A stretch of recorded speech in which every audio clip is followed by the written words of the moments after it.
क्षेत्र के जिम संचालक ईश्वर जोशी लाखन जोशी ने नगर निगम पुलिस प्रशासन की मिलीभगत करके बिना किसी पूर्व सूचना के हमारे व्यवसायिक स्थल पर तोड़फोड़ करवा दिया।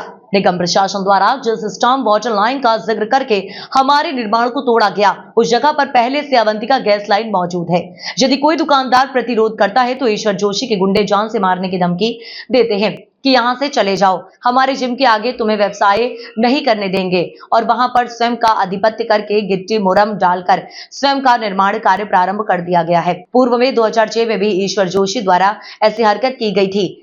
उस समय एडीएम मनीष सिंह से उमाशंकर भार्गव ने बोलकर मामले को सुलझाया था।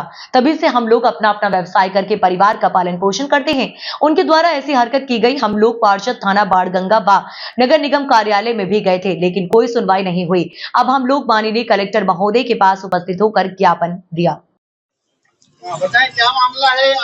भैया सावेर रोड पर नरवल चौराहे पर हमारी किराने की दुकानें हैं, चप्पलों की दुकानें हैं, मिर्ची मसालों की दुकानें हैं।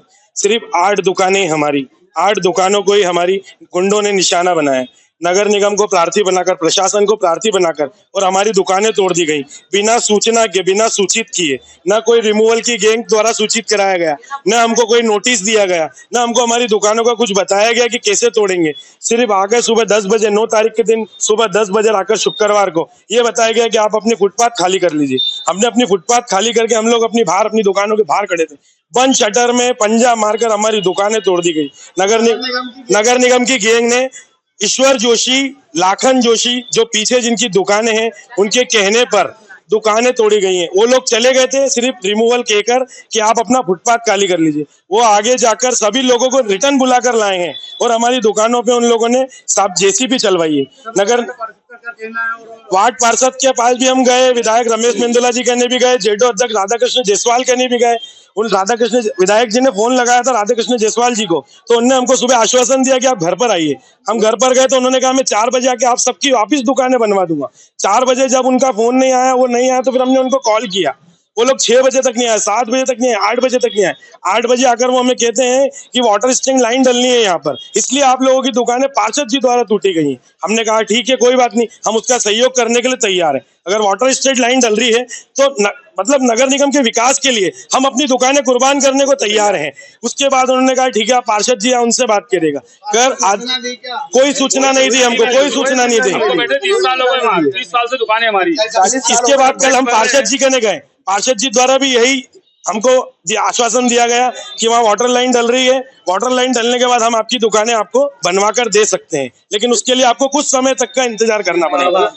हम ये चाहते हैं साहब कि जिस जगह ये वाटर लाइन डालने का कह रहे हैं, उस जगह ऑलरेडी अवंतिका गैस के बड़े बड़े बोर्ड लगे कि यहाँ पर खुदाई नहीं हो सकती, यहाँ पे सीएनजी लाइन डली हुई है। तब आप हमें बताएं कि वहाँ पर कैसे वाटर लाइन डलेगी। वाटर लाइन तो सामने भी डल रही है, रोड पर डल रही है, फिर हमारी दुकानों के अंदर ही क्यों वाटर लाइन डल रही है। आवेदन देना है कलेक्टर कार्यालय में, तो आपको क्या आश्वासन दिया? हमें तो कोई आश्वासन दिया। अभी हमें एक मैडम प्राप्त हुई है, उन्होंने कहा कलेक्टर साहब अभी अवेलेबल नहीं है, और एक अधिकारी भी नहीं है। मैडम ने कहा वो जैसे आएंगे हम आपकी उनको फाइल देंगे, फिर वो क्या आश्वासन देते हैं वो आपको फोन पर बताया जाएगा। कार्रवाई कर रही है, कितने लोग प्रभावित है?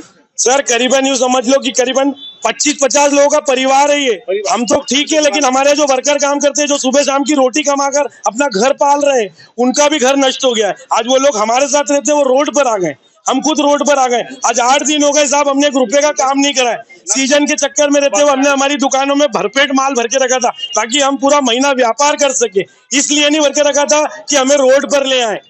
हम सभी प्रशासन के साथ हैं। हम कह रहे हैं कि अगर विकास लाइन डल रही है तो हम खड़े हैं, आप हमारी दुकान पे खड़े रह के विकास लाइन डलवाइए, हम मना नहीं कर रहे हैं।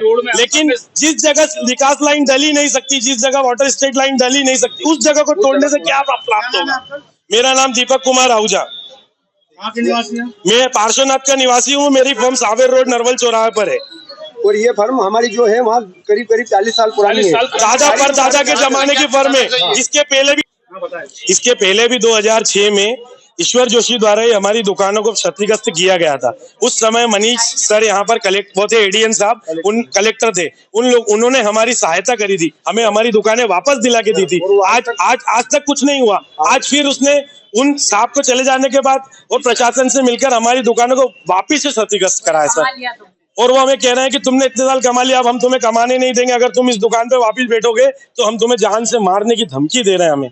हमें परिवार सहित क्षतिग्रस्त करने की परेशानी कर रहे हैं, हमें डरा रहे हैं, हमें धमका रहे हैं। मानसिक रूप से फोन पे धमके, मौखिक रूप से धमकी दी जिस समय रिमूवल चल रही थी। और उस जगह पे अगर नगर निगम कार्रवाई करके गई है तो इन लोगों को अपने गिट्टी डालने का क्या अधिकार है? वो जगह इनकी है क्या? अगर नगर निगम उस जगह पे काम करना चाहती है तो ये लोग क्यों गिट्टी डालकर उस जगह को कब्जा कर रहे हैं?